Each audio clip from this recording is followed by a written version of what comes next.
The plan is too overreaching. They're trying to reach too many venues, from a campsite to cabins to having an event center to trails. I'm not a Rotarian, so I wouldn't know, but my understanding of what their mission is, getting people outdoors, just because you have a wedding outdoors doesn't make it a natural event. Between the music, the alcohol, the amount of people, what's being done, what's being said, what goes on there. So I really struggle with that concept of allowing it as a wedding venue in the music. I continue to go back to mixing the noise and the alcohol in the events.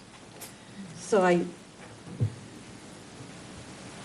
guess I would say that we take the amplification ability out of this. We take the alcohol out of it. And then it goes back to they're doing more of the events that were in line with what they used to do. Required volume level for train horn is between 96 and 110 decibels. So that's the kind of level we're talking about for music.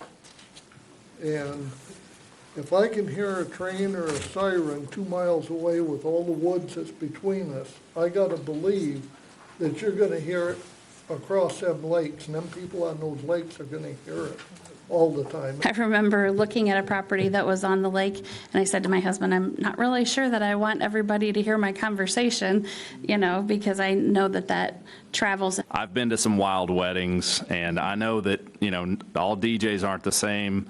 Some of them, they like to turn up the music. Things get, a little out of hand. They get wild. You add to that 200 or 300 people trying to talk over the music. And I see scenarios playing out where even if we came to an agreement on what sound levels, what the limitations would be, how would that actually play out in reality? I'm struggling with, how we get to a point with amplified music where, it's reasonable. Restricting the number of events, does it really matter if there's 1 or 100? If that night's the night that it's ungodly loud, you're still being disturbed.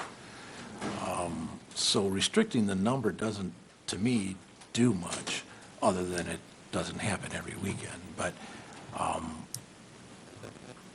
I still, the idea of amplified music, wedding, bar mitzvah, whatever the party is, it doesn't matter.